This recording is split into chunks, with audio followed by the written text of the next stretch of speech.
Blessed be your name in the land that is plentiful, where your streams of abundance flow.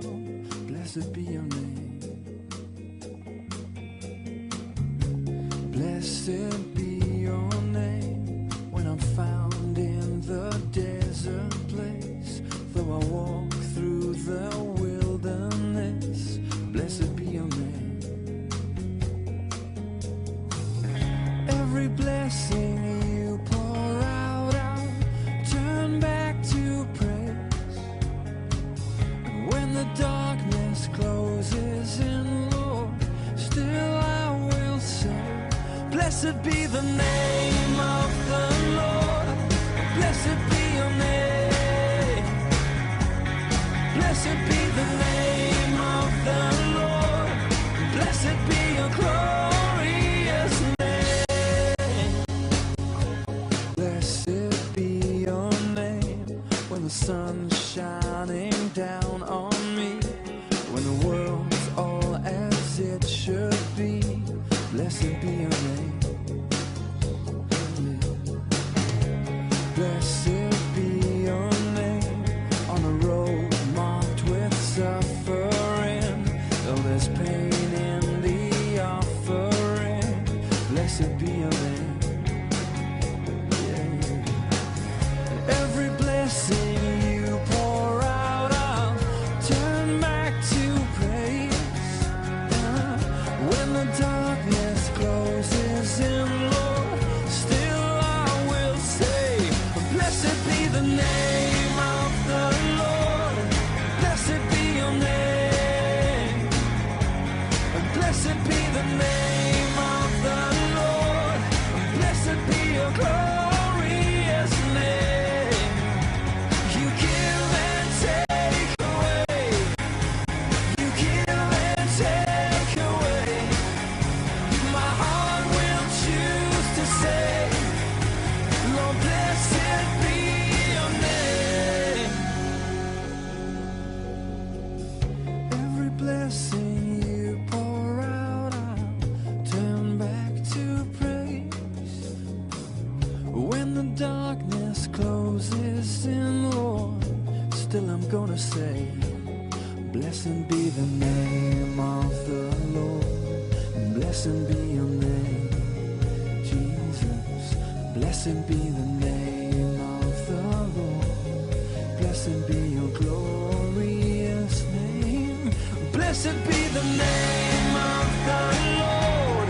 Blessed be your name. Blessed be the name of the Lord. Blessed be your glorious name. Yeah, yeah. You give and take away. Oh, you give and take away. My heart will choose to say, Lord, blessed be your name. Yeah, yeah.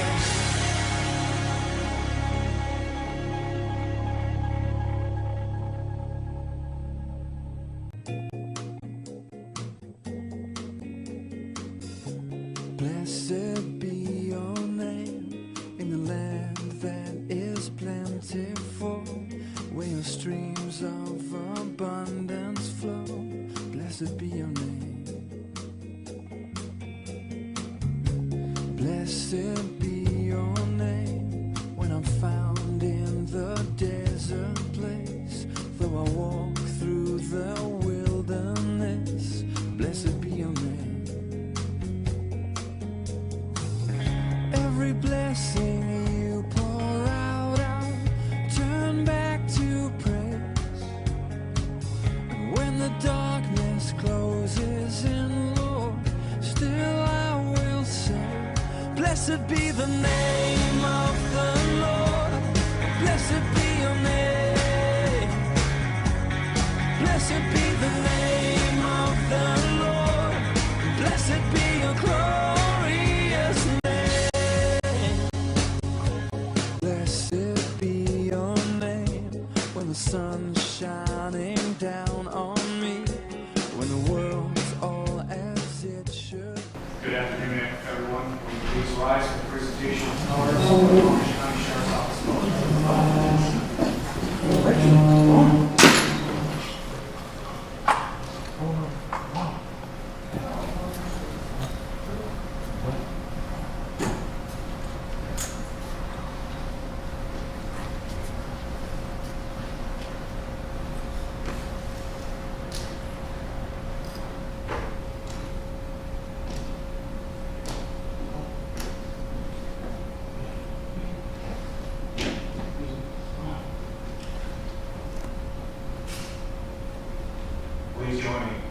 for saying the Pledge of Allegiance.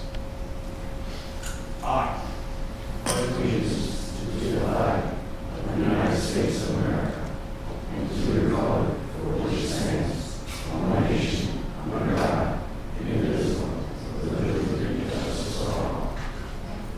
Please remain standing for retirement of colors.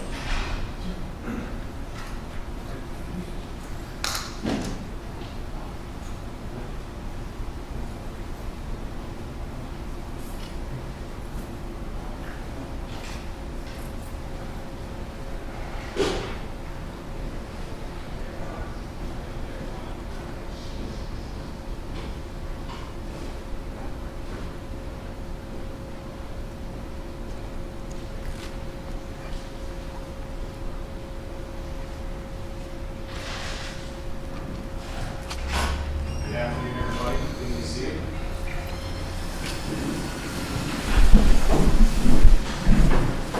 I'll start by introducing myself. I think most of you are already know by now.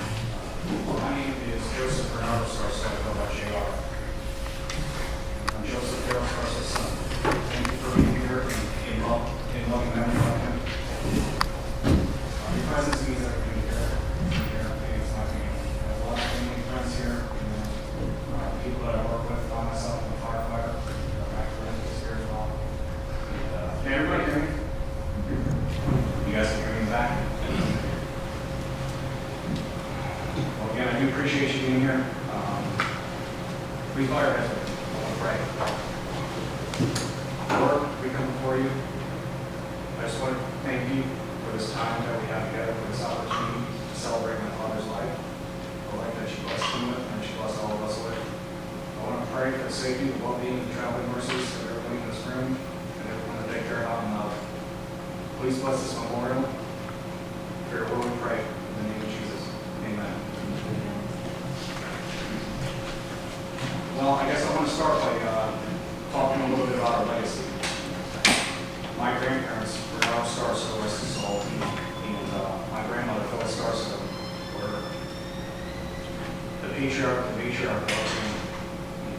My family is sitting right here at this table. So my father's parents were my grandparents. Also with me, I have my Aunt Renette, who has been a tremendous help in organizing everything that you see before us right here. I couldn't have done any of this without her. We were down this. So I do appreciate her for this.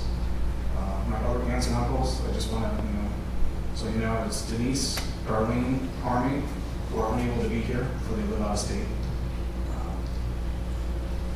But that's my family, and my family is very important to me.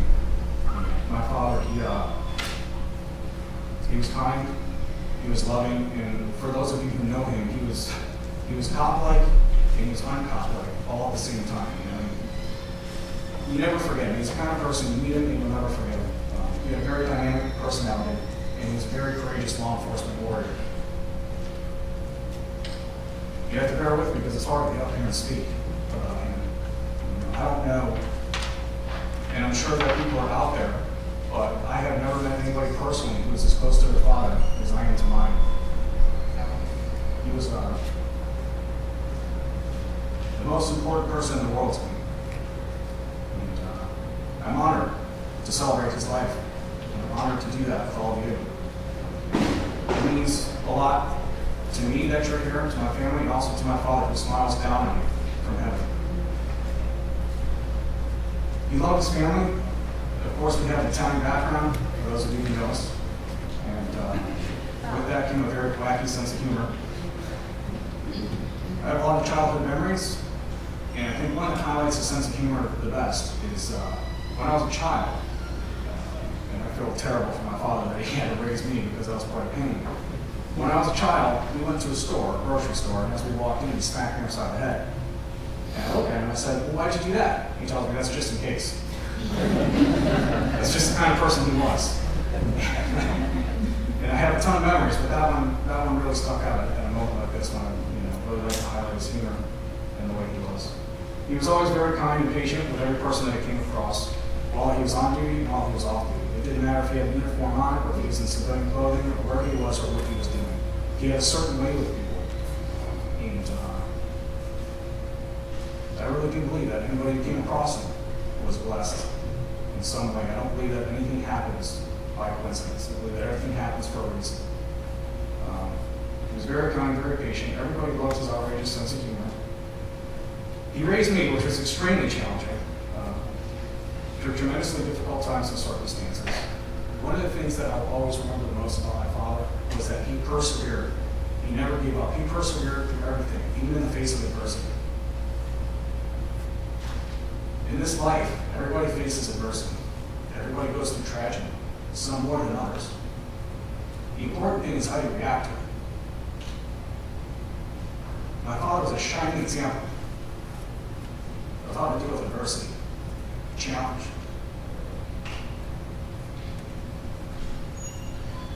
He was a true and honorable man of God.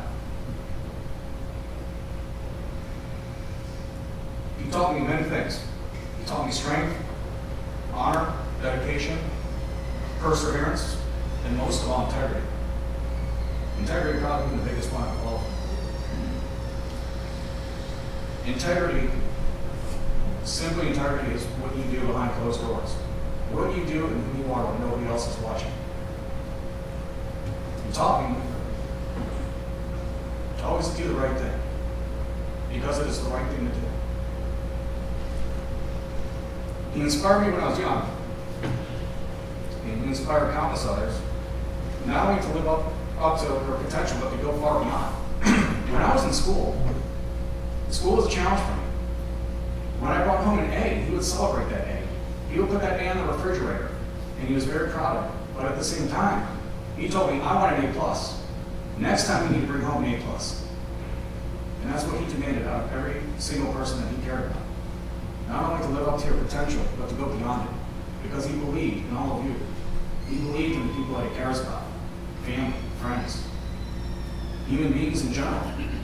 He treated everybody that way. He inspired me when I was young. And when I was young, I was quite a troubled kid. I had a lot of issues and I got into a lot of very bad things. But he inspired me when I was young. As a result, I'm now an airborne combat medic in the U.S. Navy, assigned to a highly active combat Marine Corps unit out of West Palm Beach. And most of all, I'm a firefighter paramedic, and I'm very proud of it. I'm thankful today because through his inspiration, I work with some of the greatest firemen and women that anybody could ever have the pleasure of working with. And I just want to thank you personally for being here. I work the same zone as my father. And one thing that I find amusing and that I find interesting is that when I was growing up, the relationship we had was kind of like the cop with the criminal. He's been a law enforcement officer for longer than I've been alive. So we went from being the cop and criminal to being a deputy and firefighter. Him and I worked the same zone for the last couple of years that he's high risk. In closing, my dad, loving father, son, brother, uncle, cousin, protector, guardian, warrior, friend. And he's immortalized in the hearts and souls of all of you here today. All of his coworkers, all of his friends, all of his family, and all the strangers that were blessed enough to cross paths with him. He's a true man of God. He led by example, and he still does. And I believe that he's in heaven, because he is. Life is short, so if nothing else, I just want to encourage all of you to stay conscious of that. Tomorrow is never guaranteed. Those of us who work in this industry know that very well. You never know when you're going to take your last breath, and you never know when somebody you care about is going to take their last breath. So spend time with them. Be encouraged. Death is not the end. Death is not the end. My Father lives on, he lives on in our hearts and souls in heaven. He will always shine. Thank you so much for being here. God bless you all, and may the Lord bless your way always. At this time, I want to introduce my Aunt Renette, who has a few words to say.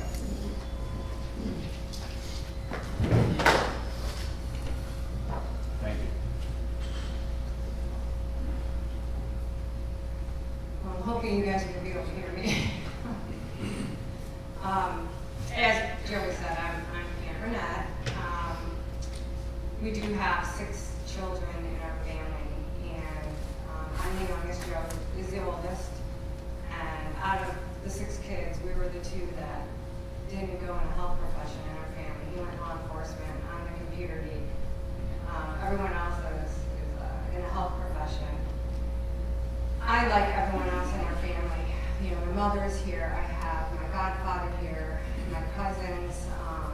You know, it's nice to have family here as well. You are all Joe's family, and I want to thank you for being here. The room is well filled, and I have a feeling, based on some education that I got yesterday from Lieutenant Alonzo and police officers, that the room probably would have been triple filled if you tried to count the number of people's lives that my brother touched. And I know he touched a lot. He touched a lot at home in Ohio, us as a family, and I have simply been overwhelmed at the generosity of everyone in this room who helped me put this together, because I was in Ohio when we were here. So we just wanted to have a day. We're here today to celebrate a life well lived. My brother's life was definitely well lived. We chose today for a couple of different reasons. The main one was, you know, kind of coordinating schedules, you know, hall availability, us, you know, in Ohio, things like that, Easter holiday.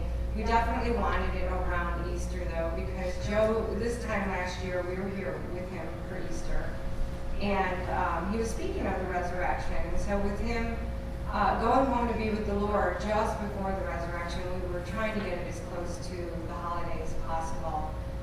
It just so happens that it's also the Feast of St. Joseph today, as I found out. And as you probably all know from the news, it's National Day of Prayer. So I think it's very well fitting that we have this today for Joe here. I'm probably going to say a lot of things that Joey just said about my brother. You know, he brought laughter and joy to all who crossed his path. He had such an upbeat personality, a little, you know, skip in his walk, incredible sense of humor, an incredible love for life. He loved his work as a deputy sheriff, as a police officer, just being in the law. I mean, he loved it. And every time I came down here to visit him, he just he lived a very simple life.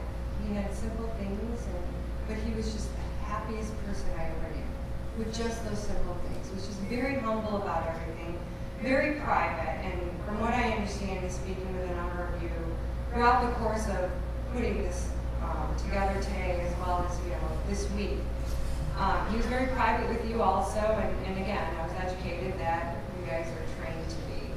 So it does help me put into context a little bit about that part of my brother's life that I didn't have a lot of perspective into. He was proud, he wasn't boastful, he wasn't jealous, he wasn't envious. You know, he had friends down here that had, you know, bigger houses, more money, anything like that, but you know what? That was okay. He was happy. He had his house, he built it, he was living his dream.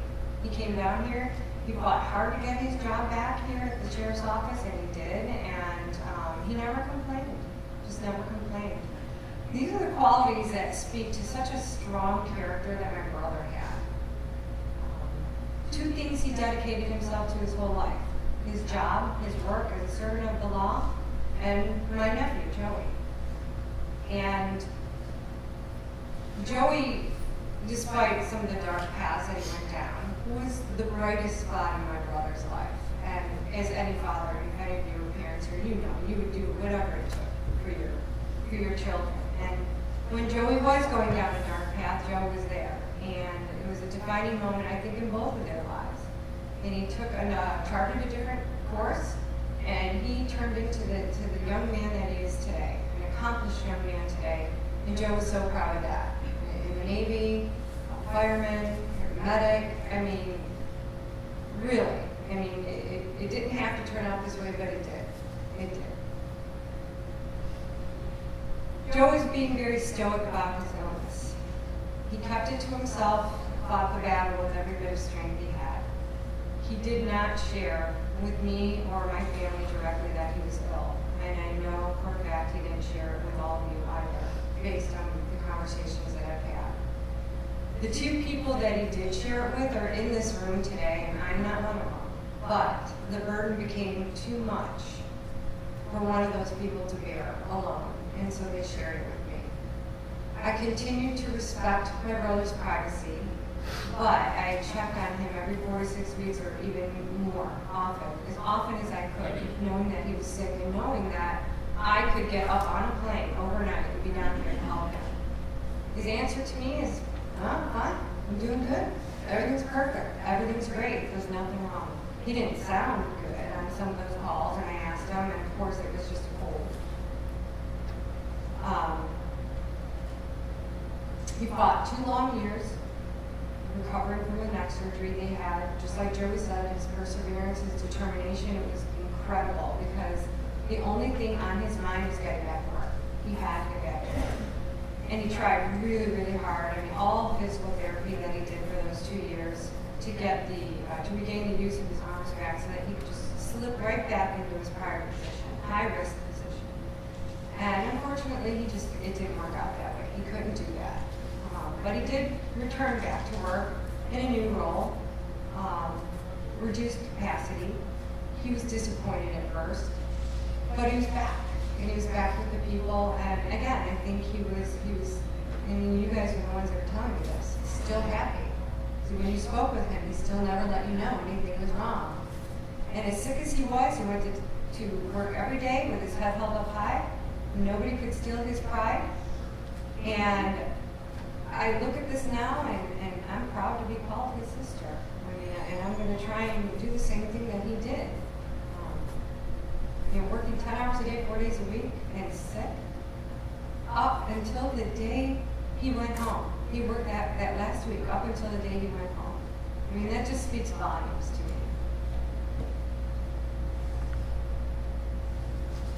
me. We had a special, unspoken bond, me and my brother Joe. But everything I just told you here today are the reasons that I respect him most. The reasons why I looked up to him as my older brother and as the younger sister. So, obviously a lot of us are struggling to make sense of why this happened to Joe, why these things even happened in this world. And I just wanted to share one of my favorite verses. It's John, verse 1 to 3. Brings some solace to me, and hopefully it will to you also. It says, "Do not let your hearts be troubled. Trust in God and trust also in me. In my Father's house are many rooms. If it were not so, I would have told you. I am going there to prepare a place for you. And if I go and prepare a place for you, I will come back and take you to be with me so that you may be where I am." I truly believe that that's where Joe is. He's with my father and he's with my sister. He fought the same battle that my sister did 8 years ago. And they're all together now. We here may not be prepared to lose Joe, but Jesus was absolutely prepared to welcome him. And we don't understand God's plan, and we don't know when we will. Maybe today or tomorrow. It may not be for a few years down the road, but I am a woman of faith and I don't question God's plan. So I know there was a reason for all this, and it happened exactly how it was supposed to. Let's all take the necessary time to grieve the loss of Joe's physical presence here on earth. He's with us in a spiritual dimension. I'm convinced he's here today. But let's believe that he's living in new and better life in that spiritual dimension. So let's grieve and believe. So that being said, Joe, I know you're here in the room. Thank you for being the best big brother a sister could ever ask for. I'm proud to be called your sister. I will try to live by and display the same character you did throughout your life by finding joy in the simple things, living each day as though it's the best one in my life. Smiling to all I come across, being cheerful, and making other people laugh at every opportunity I get, because I know that's what you did. I love you so much, and I just can't wait to see you again.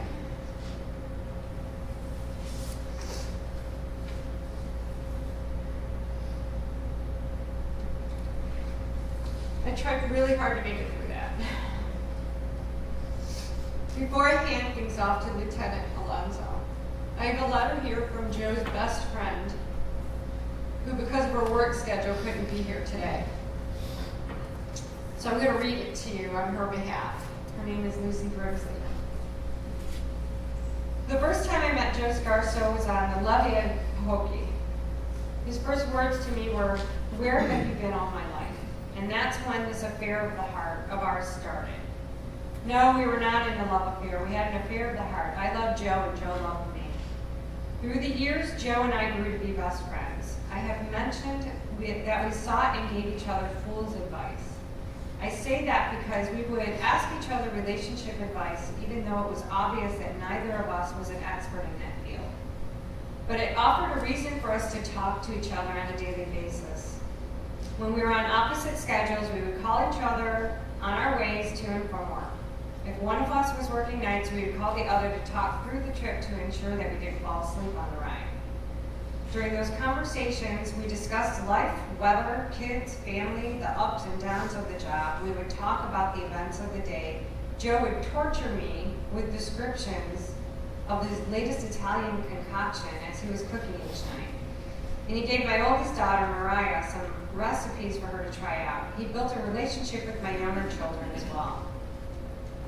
It was nice to have that special someone to turn to when we each needed cheering up, which at times was quite often for both of us. Joe seemed to know when I was down. He would call me and give me heck for feeling down and tell me to pick myself up. He always had a compliment to cheer me up, and he used his off-color humor to put a smile on my face and ultimately make me laugh so hard. We were there for each other during sickness and health, good times and bad. So in a sense, Joe was my work husband. There was honesty in our conversations, whether the other wanted to hear the truth or not, and believe me, sometimes the truth hurt. Joe wasn't afraid to dish it out. He had a way of making me reflect and see things the way I don't think anyone else could have. He wouldn't tell me what I wanted to hear, and when the shoe was on the other foot, even though he would use his interrogation skills to try and get the answers he wanted, I still told him the truth, painful or not. And when we accepted it, if anyone else had tried to tell either of us what we didn't want to hear, we would have ignored them. But somehow, coming from each other, we knew it to be true. We trusted each other. Joe is the type of friend that no matter how much time passed between conversations, it was just like we had talked to each other. After my retirement, and we didn't keep in touch as often as we did, a couple of weeks before Joe left us, I was driving down the road and thought of Joe. I started to put off calling him, but that little voice in my head told me that if I didn't call him and something happened to him, I would regret it. I'm so thankful I listened to that voice. I called Joe, and we talked for quite a while and got caught up on our lives. He was very upbeat and typical Joe. He had me laughing and joking while I was driving, so much that I turned down the wrong road. Joe never said anything about being sick. That is how he was. I am thankful I got to have that last conversation with Joe. When I got the news about Joe leaving us, I was devastated, but knew that Joe wouldn't have wanted me to worry about him. I remember our funny conversations and his wise guy Italian attitude. I will forever miss him, but will cherish the friendship and our affair of the heart that we shared.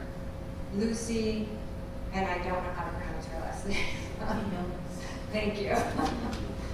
So Lieutenant Alonso.